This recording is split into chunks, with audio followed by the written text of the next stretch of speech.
Abra sua Bíblia no Evangelho de Lucas, capítulo de número 23, verso de número 32.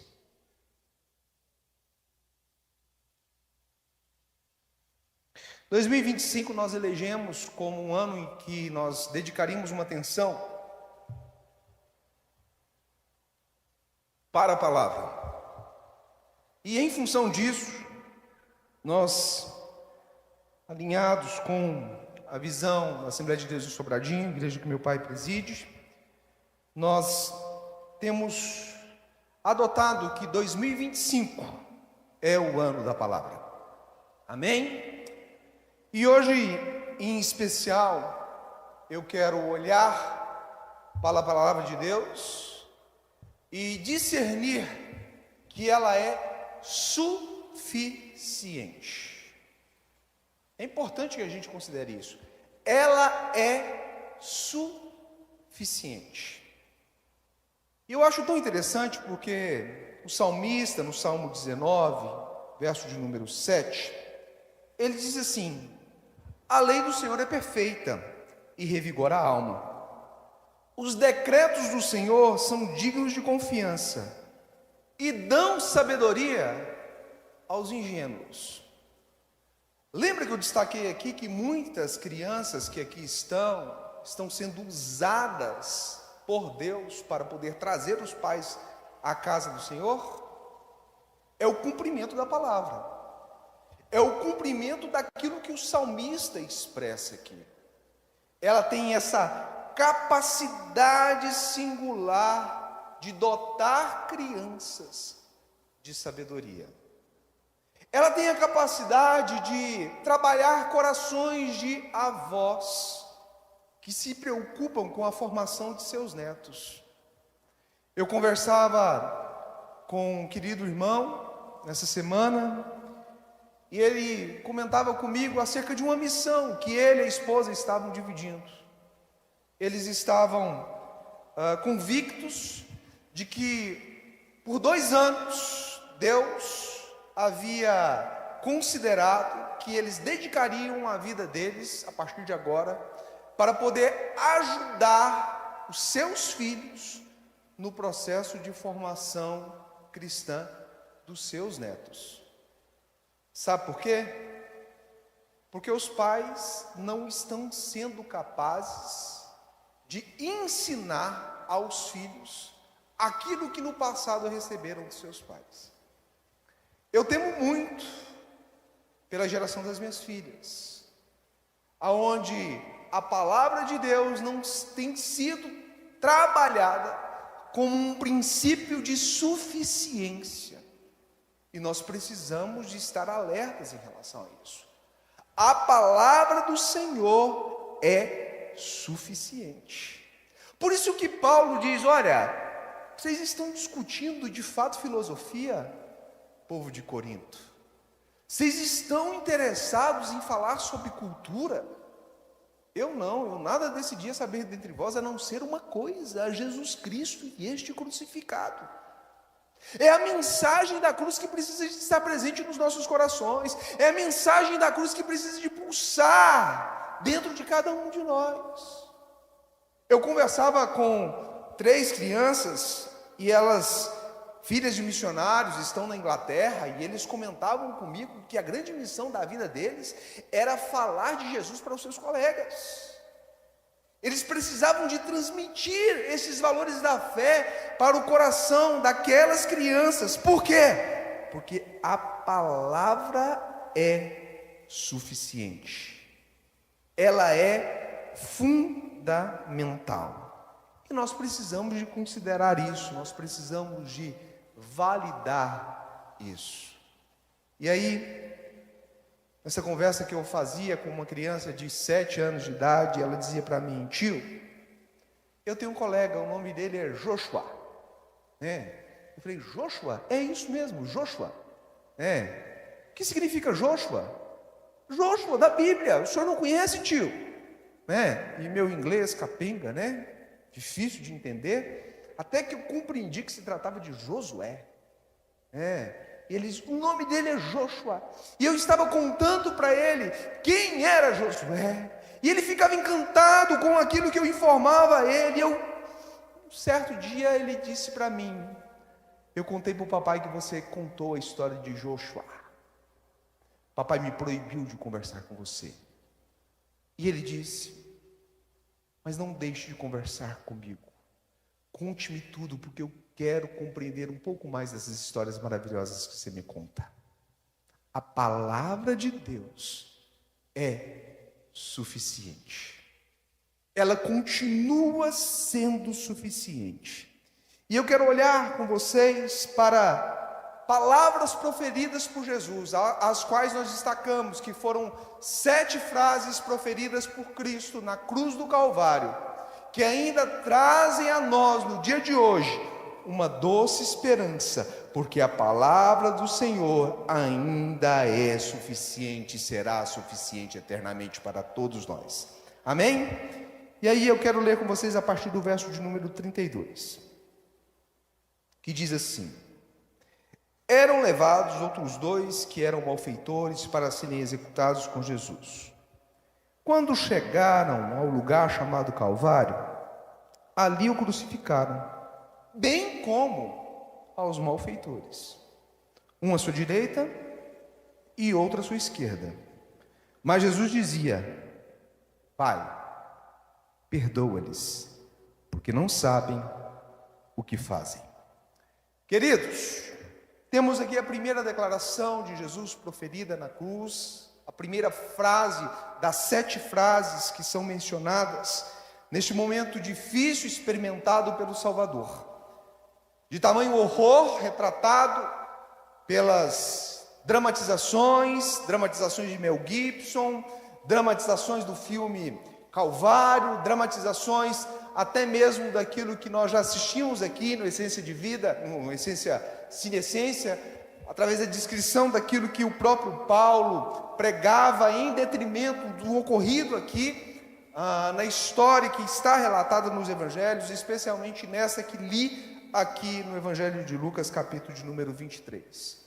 Jesus está suplicando por perdão para os seus algozes, para as pessoas que lhe fizeram mal ou lhe estavam fazendo mal. E queridos, nós precisamos de ter uma visão mais panorâmica desta realidade experimentada por Jesus, porque a sua angústia, a sua dificuldade, os seus tormentos, as suas inquietações, elas não acontecem somente às 9 horas da manhã, quando este Cristo é levado à cruz e por lá fica até às 3 horas da tarde. Na verdade, a sua angústia, ela o alcança já no jardim do Getsêmani. Ele tem uma inquietação tão intensa, o seu corpo é submetido a um estresse tão grande, que ele começa a suar como gotas de sangue. Um fenômeno raríssimo, que alcança 1 em cada 10 milhões de seres humanos. Era como se nós envolvêssemos o estado do Mato Grosso do Sul, a população do estado do Mato Grosso do Sul, que tem cerca de 2 milhões e 800, e a população de Goiás, para encontrarmos uma pessoa em que essa manifestação fora experimentada. A agonia de Jesus era terrível. Terrível porque ele sabia que a cruz se aproximava, ele sabia que ele experimentaria uma distância em relação a algo que ele nunca havia vivenciado na sua existência, da presença do Pai, e que ele carregaria sobre os seus ombros o peso do pecado da humanidade.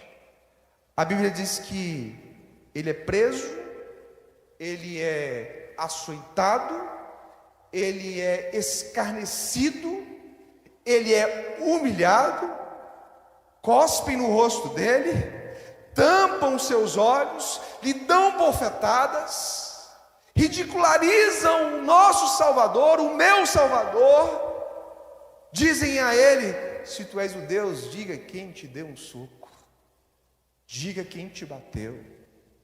Ele recebe chibatadas, e não são chibatadas de cintos comuns, são chibatadas de cintos ou de uma espécie de chicote que tinha nas suas pontas ossos, que quando eram cravados na pele daquele que é açoitado, arranca-lhe parte de sua carne e expõe até mesmo os seus ossos. As execuções que eram realizadas, usando as características que foram aplicadas, os detalhes que foram aplicados na crucificação de Jesus, em muitas delas, o sentenciado não suportou as chicotadas e morreu em detrimento de tudo aquilo que ele havia experimentado. E Cristo, sempre consciente da realidade que estava vivenciando, ele sobe na cruz do Calvário, e a sua primeira palavra, diante da traição de um discípulo que cuidava dos recursos financeiros do seu ministério, diante da negação de Pedro, diante da covardia de todos os outros discípulos, ele olha para aquela multidão ensandecida e diz: Pai, perdoa-lhes, porque eles não sabem o que fazem. Perdoa-lhes. E Deus perdoa, pois em Cristo Ele reconcilia o mundo consigo mesmo.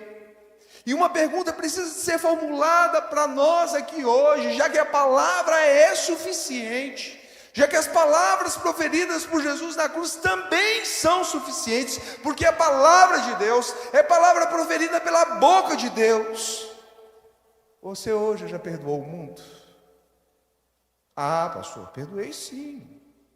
Perdoei pessoas que me fizeram mal. Perdoei pessoas que de alguma forma foram injustas comigo. Não, eu estou dizendo, de forma mais ampla, você perdoou o mundo de tal forma que você não carrega no seu coração sentimentos de perversidade, de injustiça, de catástrofes malignas que você atribui em função e em detrimento do berço onde você nasceu, da criação que você teve.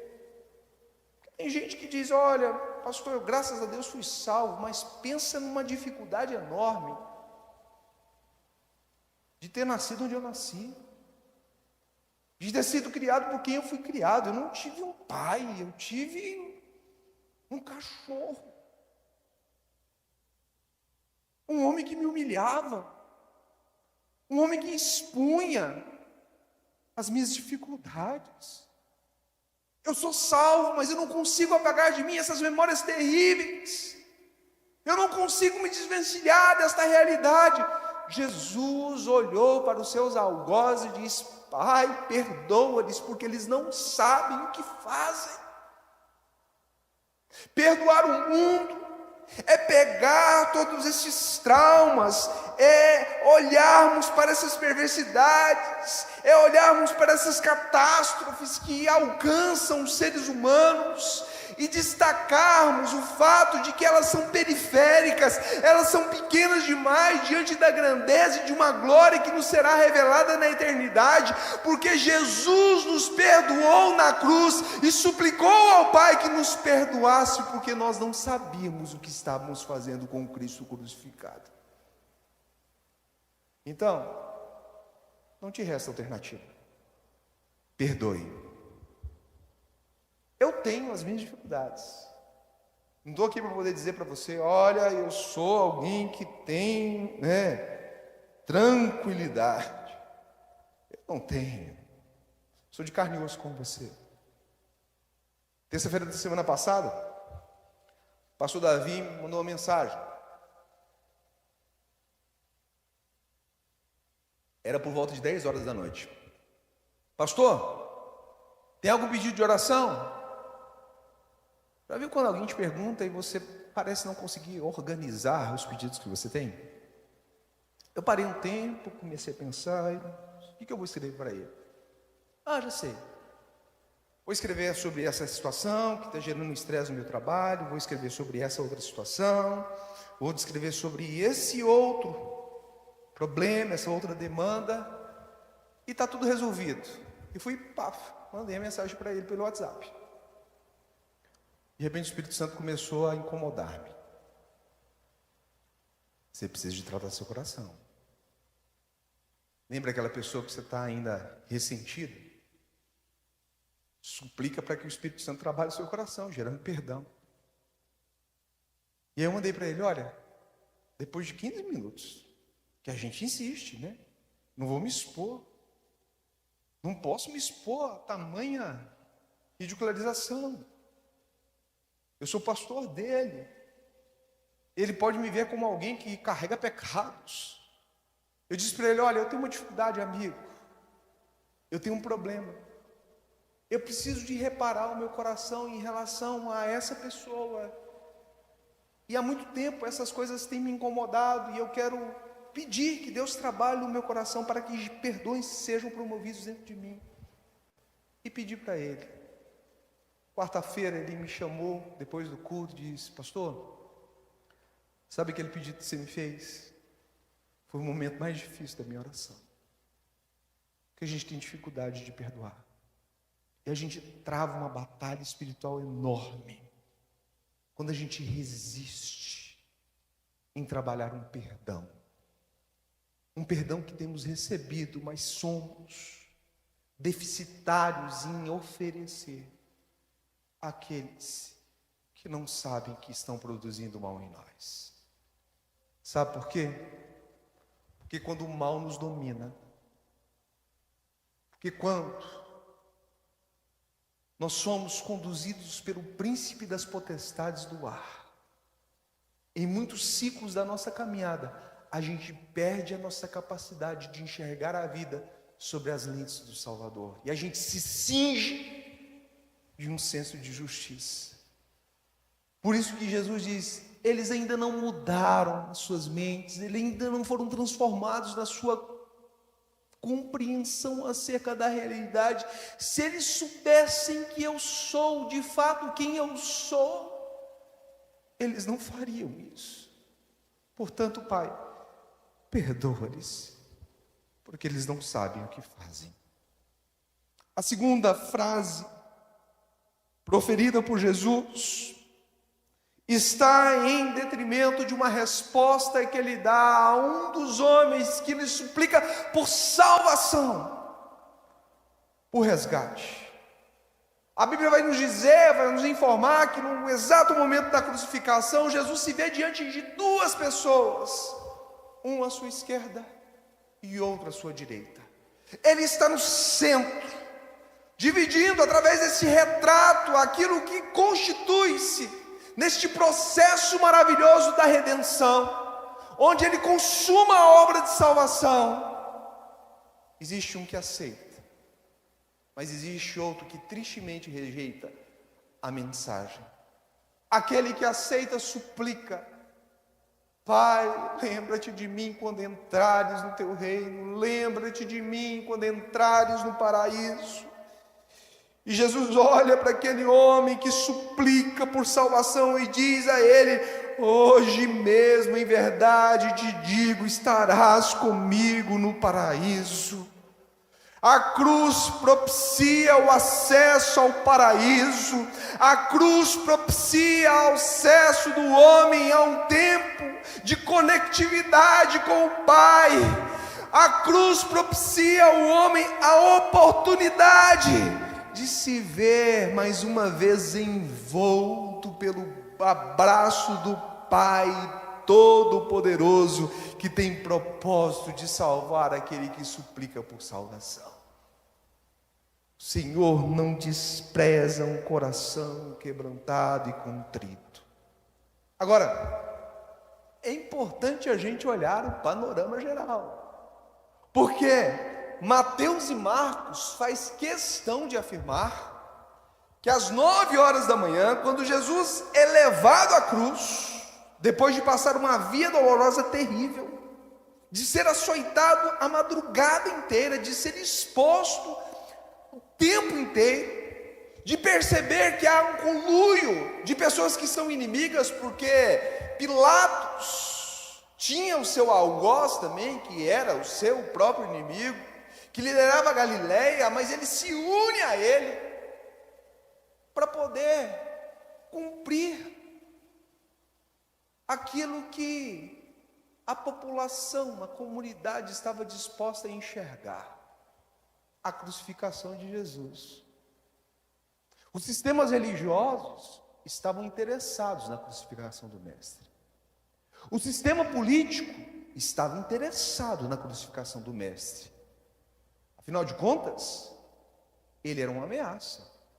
Percebam isso na tratativa que a classe religiosa e a classe política faz ao abordar Pôncio Pilatos. Olha, ele diz ser rei, mas você é subserviente ao Império Romano, e nós sabemos que rei existe só um, e este é César.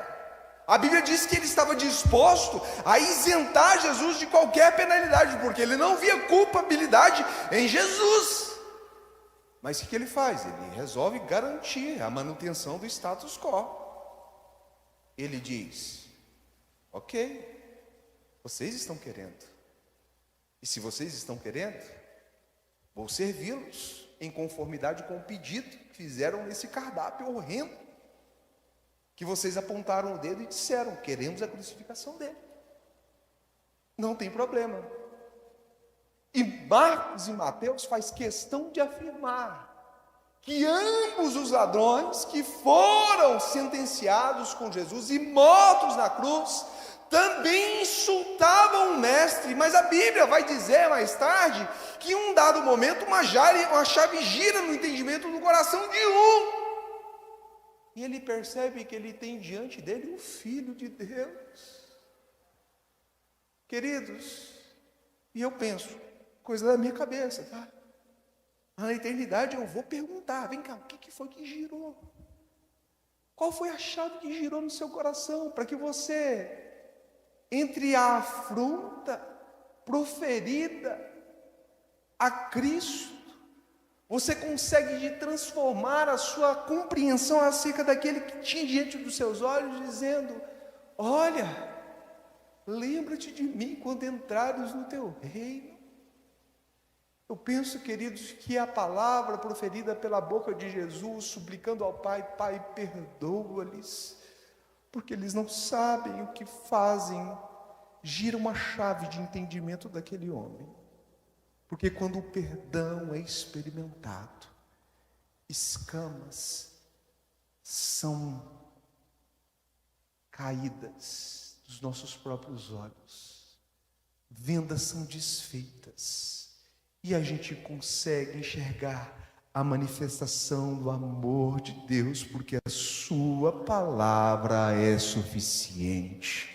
E se ele exigiu que nós perdoássemos os nossos inimigos, e se ele suplicou ao Pai que aquele Pai, Deus Todo-Poderoso, inseparável da presença do Filho, pudesse perdoar aqueles que lhe faziam mal, eu e você precisamos de igual modo exercer o perdão com aqueles que fazem parte do nosso caminhar, com as nossas memórias terríveis. Nós precisamos de olhar para a vida na perspectiva do salmista. Nós não podemos nos queixar da chuva ou do céu, muitas vezes com o sol intenso. Nós precisamos dizer: os céus manifestam a glória de Deus, o firmamento anuncia as obras das suas mãos. Um dia faz menção a outro dia, e isso é graça, isso é favor, isso é bondade do Deus Todo-Poderoso, que tem nos alcançado de forma sobrenatural. Louvado seja o nome santo do Senhor.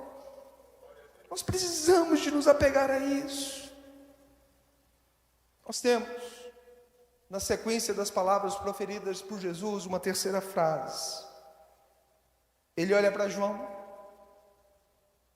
aquele a quem ele ama, e essa é a descrição de João.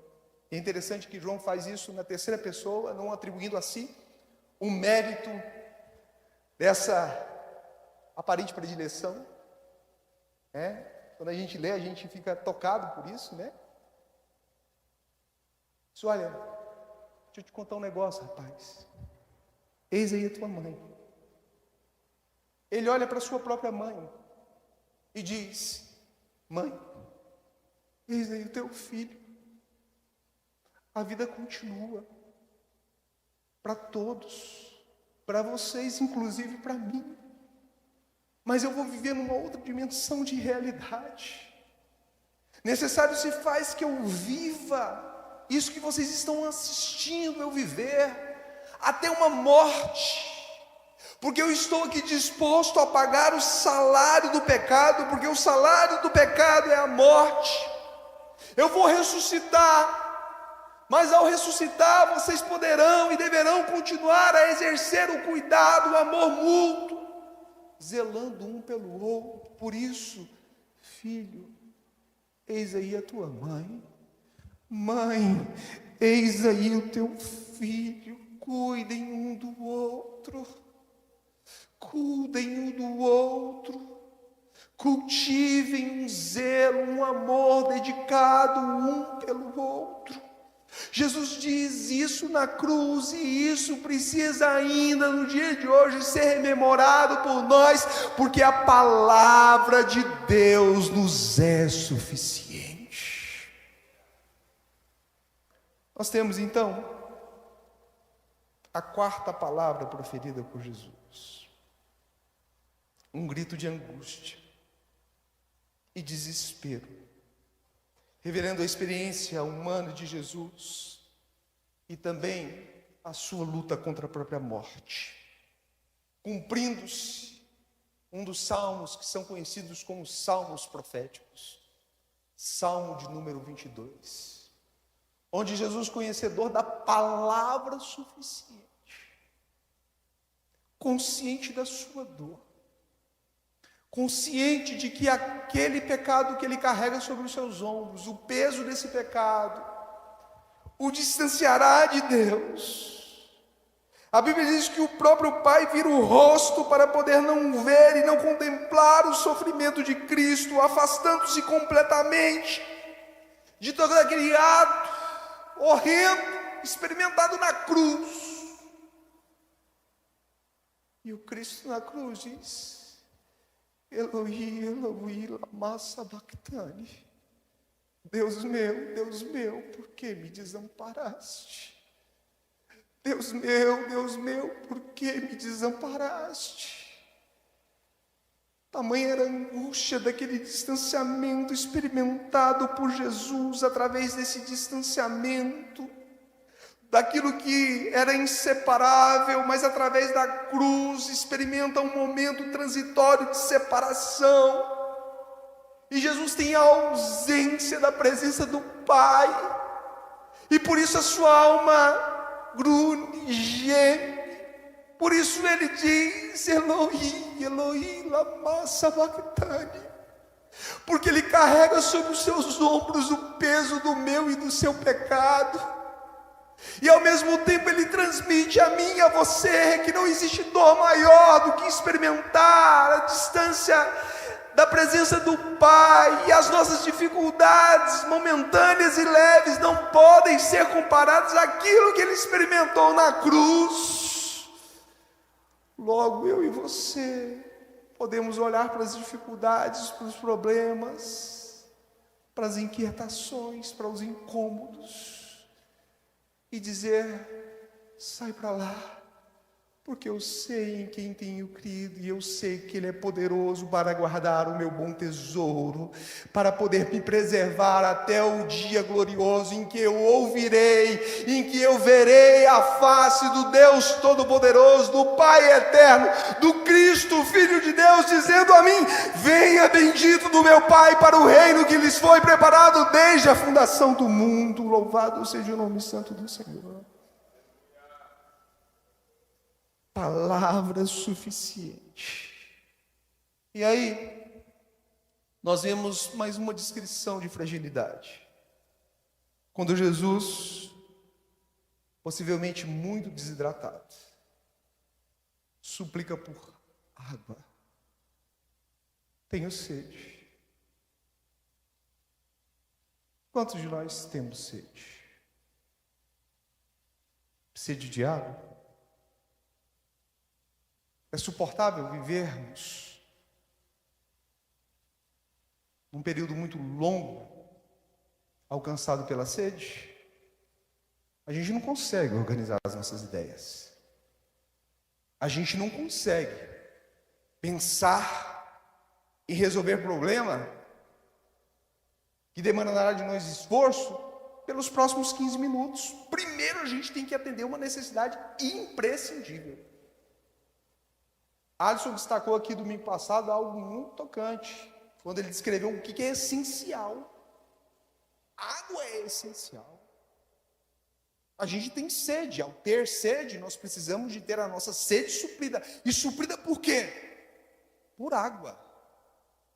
Quando você está com sede, você bebe café? Sim. Não. É água, por mais que você goste de café. Quando você tem sede, você bebe o quê? Refrigerante? Não. Você quer água. É a água. É o essencial. E Jesus está aqui nessa noite para poder dizer para mim e para você: você precisa de água, e eu sou a água. Eu sou a verdadeira água. Porque vocês podem beber dessa água e voltarem a ter sede, mas aquele que beber da água que eu lhe der, como ele dissera à mulher samaritana, beberá dela, e dela fluirão rios, fontes inesgotáveis, que alimentarão a necessidade de vocês. Jesus admite a sua condição de fragilidade, suplica por água, lhe dão vinagre para que a sede dele seja ainda mais aguçada, mas ele sofre aquelas dificuldades para poder dizer para mim e para você nessa noite: foi por amor a ti, foi por amor a você, foi por amor ao meu povo. E Jesus, ao fazer isso, ele identifica-se com a necessidade humana, fundamental de sede, sede de água, mas na condição humana também sede de perdão, sede de amor. Nós então caminhamos para a sexta e penúltima frase proferida por Jesus. Ele cumpre a sua missão. E ele diz: está consumado. Essa era uma frase muito comum, proferida por filhos, a quem missões eram confiadas da parte de seus pais. E ao ler esse texto, ao estudar essa palavra, eu me lembrei da minha infância. Eu tinha algumas missões dentro de casa, diárias e missões semanais. Mais velho, a distância minha para o Marcos Vinícius de 4, para mim para o Lorival Júnior de quase 9 anos. Então imagine só, não tinha empregado em casa, a gente tinha uma casa e essa casa era no chão de ardósia. Eu tinha que na sexta-feira fazer o enceramento daquele piso verde, os meus joelhos ficavam tomados por aquela cera verde que não saía de jeito nenhum. Eu ia para a escola e tentava tampar os meus joelhos para que meus colegas não vissem aquilo e julgassem que eu não tinha tomado banho direito. Durante a semana eu precisava de lavar o banheiro de casa. E tinha uma parte no vaso que me incomodava profundamente. Que ela tinha uma espécie de sulco, era um rejunte, que divisava o apoio do vaso com o próprio piso. E minha mãe, Priscila, sabe disso. Minha mãe é extremamente exigente em limpeza. O pastor Lesiel também sabe disso. Quando eu terminava de lavar o banheiro, eu dizia para ela: mãe, está consumado. Ela ia fiscalizar. E quando ela ia fiscalizar, ela percebia que existiam uns molhados ainda naquele rejunte. Eles: meu filho, vem aqui, esse banheiro não é banheiro de rodoviária, enxugue isso aqui direitinho. Eu aprendi. E ao aprender a fazer aquilo em conformidade com a expectativa dela, eu já não fazia aquilo com pesar. Eu chegava diante dela e dizia: mãe, está consumado. Está feito. Jesus havia recebido uma ordem do Pai: vá para a cruz, entregue a sua vida lá, pague pelos pecados da humanidade, receba aquilo que você não foi merecedor de receber, mas faça isso por amor aos nossos, por amor aos meus. Jesus vai voluntariamente à cruz, açoitado, insultado, escarnecido. Isaías não encontra palavras para poder descrever aquilo que Jesus viveria na cruz do Calvário. Ele diz: ele foi esmagado, ele foi moído pelas nossas transgressões. Jesus mói-se, Jesus se dilacera na cruz, mas ele olha para a ordem proferida da parte do Pai e diz: papai, cumpri a missão, tetelestai, pago está, consumado está. E isso garante a mim e a você um grande consolo, porque insistentemente nós somos rememorados do nosso pecado, mas a cruz apaga as minhas, suas transgressões, a minha, a sua iniquidade, e não há nada que eu faça para poder pagar a salvação. Mas Jesus se fez pecado por mim e por você, dizendo ao Pai: pago está, consumado está, tetelestai, louvado, engrandecido seja o nome santo do Senhor Jesus. Essa palavra é suficiente. Essa palavra é suficiente. E eu encerro através da última descrição de uma frase proferida por Cristo. E essa frase é dita no ápice da dor experimentada.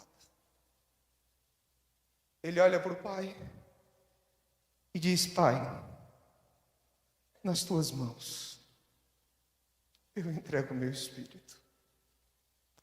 A Bíblia vai nos descrever que o véu denso e espesso, que no tabernáculo separava o povo da presença poderosa de Deus, que podia ser acessado apenas pelo sumo sacerdote, rasga-se de alto a baixo. A Bíblia diz que o centurião, que observa todo aquele cenário, diz: verdadeiramente, este é o Filho de Deus. Na cruz, as declarações da divindade de Deus são proferidas por duas pessoas que possivelmente não caminharam com Jesus. Não foram os discípulos que disseram: verdadeiramente, este é o Filho de Deus. Os discípulos queriam tirar Jesus da cruz, queriam impedi-lo de ir lá para a cruz. Jesus repreende discípulos que tentam dissuadi-lo da sua missão, mas quando ele está diante da cruz, esses dois homens se pronunciam, dizem: este verdadeiramente é o Filho de Deus, enquanto o outro diz: Deus, lembra-te de mim quando entrares no paraíso. E a resposta de Deus a estes homens é manifesta de forma tocante, porque Cristo morreu para poder salvar o mundo de toda e qualquer condenação. Aqueles que observarem o sacrifício de Cristo e perceberem que este sacrifício nos é suficiente, encontrarão salvação para as suas vidas. Eu quero encerrar dizendo algo muito tremendo para vocês. Já é a segunda vez que isso me acontece. Essa semana a gente comprou um coco seco. E pensa num negócio que deu trabalho para poder tirar da casca. Eu moro em apartamento, eu quebrei um martelo de amassar alho, tentando quebrar esse coco, e quebrei um cabo de uma das facas que eu mais gosto dentro da minha casa. E ainda perturbei o sono da minha mulher, porque fiz isso no feriado do dia 1º. Ela estava dormindo, e eu estou lá, toque, toque, toque, toque, toque, toque, toque. Aí de repente veio na minha mente uma genial ideia. Eu vou sair, acesso o hall e vou lá no hall das escadas. Não tem vizinho embaixo, eu salto o coco de cima até abaixo e ele vai rachar e está tudo resolvido. Eu fiz assim a primeira vez, irmãos, pareceu uma bolinha de ping-pong. Ele fez assim, toque, toque, toque, toque, toque, toque, toque, fica lá embaixo. Eu digo: eu não desisto, vou de novo. Lancei ele de alto a baixo. ele cai no chão. Ao cair no chão, ele já não pinga. Eu disse, começou a rachar, glória a Deus por isso. Vou acabar de consumar essa obra. E aí eu fui e lancei ele com toda a força no chão, torcendo para nenhum vizinho reclamar. Consegui fazer tudo, corri para dentro de casa. Eu disse, agora eu vou tirar a castanha. E eu peguei uma faca pontiaguda e tentei tirar a castanha. De repente a faca escapou e a ponta dela bateu na minha mão. Você não sabe o incômodo que eu estou sentindo por conta disso. Hoje, enquanto a gente batia palma aqui, minha mão doía. Hoje de manhã, enquanto eu cantava com a igreja em Sobradinho e batia palma, minha mão doía. E ao perceber a minha mão doída, incomodando-me, eu me vi diante da minha pequenez, da minha falta de capacidade, de fazer qualquer tipo de esforço para poder salvar a mim e salvar aqueles que eu amo.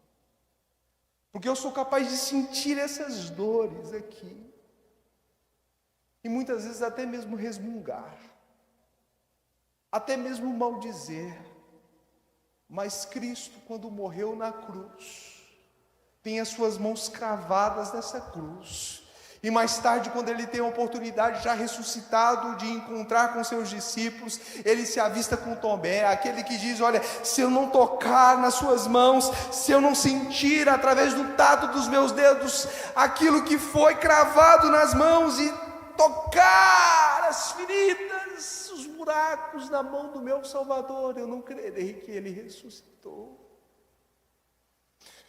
Jesus podia ter dito, rapaz, você não é merecedor de nenhum sacrifício que eu fiz por você, mas ele olha para aquele homem e diz, Tomé, você disse que precisava de tocar, está aqui, toca nas minhas feridas, toca nas minhas feridas.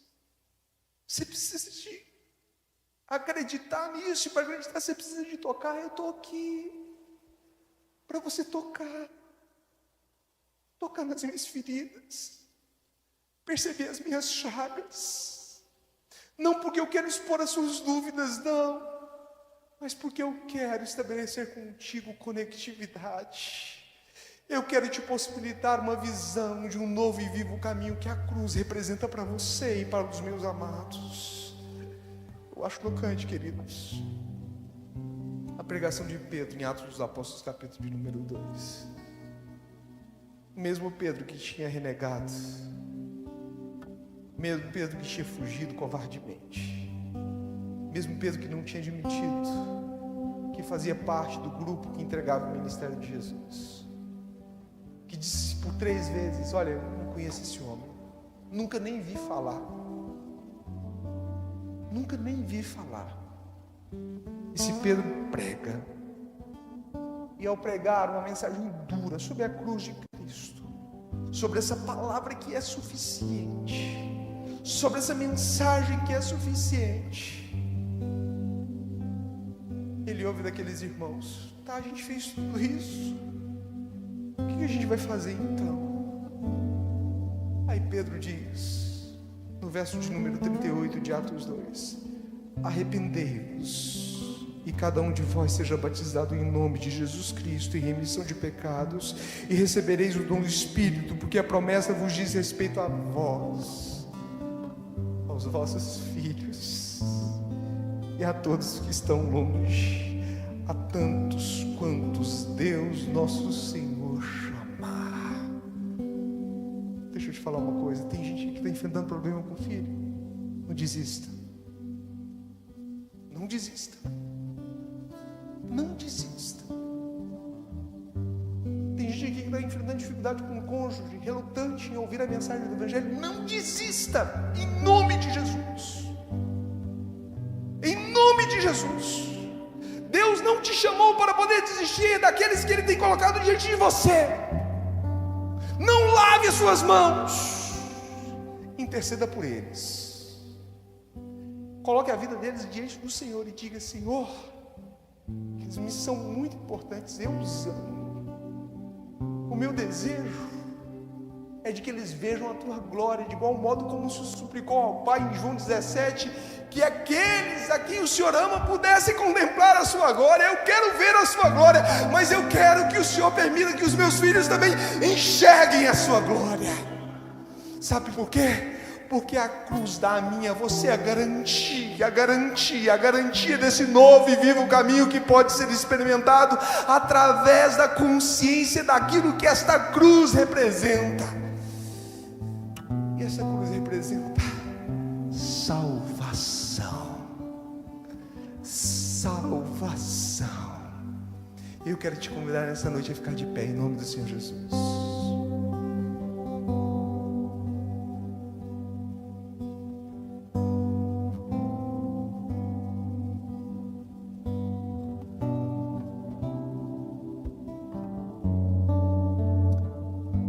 A expressão da entrega.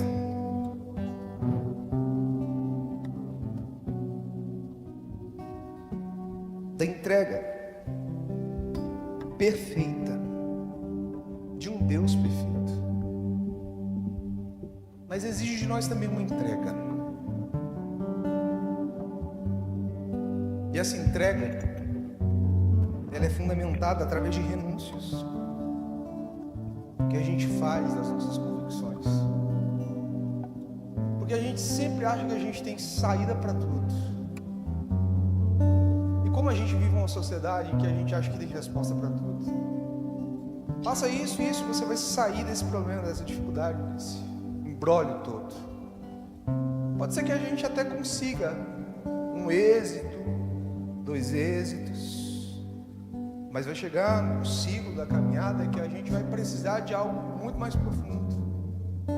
E a gente vai continuar insistindo em métodos. E ao insistir em métodos, a gente vai continuar sendo cativo das nossas pseudo-convicções. Mas quando a gente deposita na cruz, quando a gente lança na cruz, quando a gente olha para a cruz, quando a gente entende que a cruz é lugar de sacrifício, e sacrifício maior Jesus fez em favor de cada um de nós, portanto nós podemos levar diante dessa cruz as nossas inquietações, as nossas perturbações, tudo aquilo que incomoda-nos profundamente, e suplicar: Deus, haja em favor daquilo que eu não posso fazer. Eu não sei se nessa noite tem pessoas aqui que precisam de fazer entregas, mas de alguma forma o Espírito Santo me incomoda para que eu diga isso. E se Ele me incomoda para que eu diga isso, eu tenho certeza de que há pessoas que precisam de fazer entregas. Eu não quero te chamar para poder vir à frente. Eu quero fazer diferente. Eu quero te chamar, se você precisa de fazer uma entrega, e colocar a mão sobre o seu coração.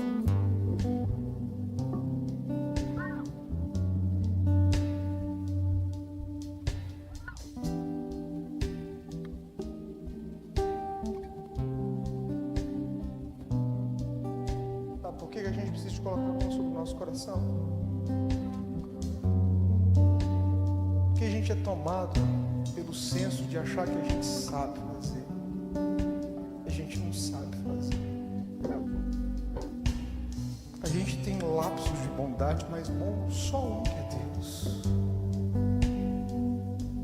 A gente pode ter ações de amor, mas aquele que é amor é Jesus Cristo, nosso Senhor, porque Ele amou o mundo de tal maneira a ponto de morrer na cruz, a ponto de morrer uma morte amaldiçoada, porque morte de cruz é morte maldita, mas fez isso por mim e por você, para que nós tivéssemos a oportunidade de experimentar um novo e vivo caminho que pode ser vivenciado só através dele. Por isso, ore comigo se você precisa de entregar alguma coisa na sua vida. Pai, nós te adoramos, nós te bendizemos nessa noite, nós te suplicamos, Senhor, que o Senhor trabalhe os nossos corações, as nossas emoções, as nossas inquietações, as nossas preocupações, que o Senhor possa colocar dentro de cada um de nós a certeza de que nada pode ser comparado ao seu amor por nós. E não somente isso, o seu amor àqueles que também nos são amados. Deus, eu quero te pedir, Senhor, por famílias que aqui estão, por pais que aqui estão, Senhor. Alcance-os, ó Pai, com favor e com bondade. Eu quero te pedir, Senhor, por filhos que foram machucados e feridos, Senhor, por uma criação totalmente disfuncional. Deus, liberta-os do cativeiro, Senhor, da falta de perdão. Que eles possam colocar na cruz, Senhor, que eles possam colocar todas as mágoas na cruz e perdoar aqueles que lhes fizeram mal, Senhor, porque somente a cruz pode possibilitar isso a cada um de nós. Deus, eu suplico pelo teu povo, eu suplico pela tua igreja, eu suplico, Senhor, por esta noite, Senhor, que seja uma noite, Senhor, de transformação, que seja uma noite, Senhor, de mudanças radicais no coração dos teus filhos que aqui estão, Senhor. Que essa mudança possa ser, Senhor, experimentada através da nossa capacidade de enxergar o significado da cruz do teu Filho Jesus. Fica conosco, ó Pai, é aquilo que nós pedimos no nome do teu Filho Jesus, que vive e que reina para todo sempre. Amém, amém e amém. Os irmãos podem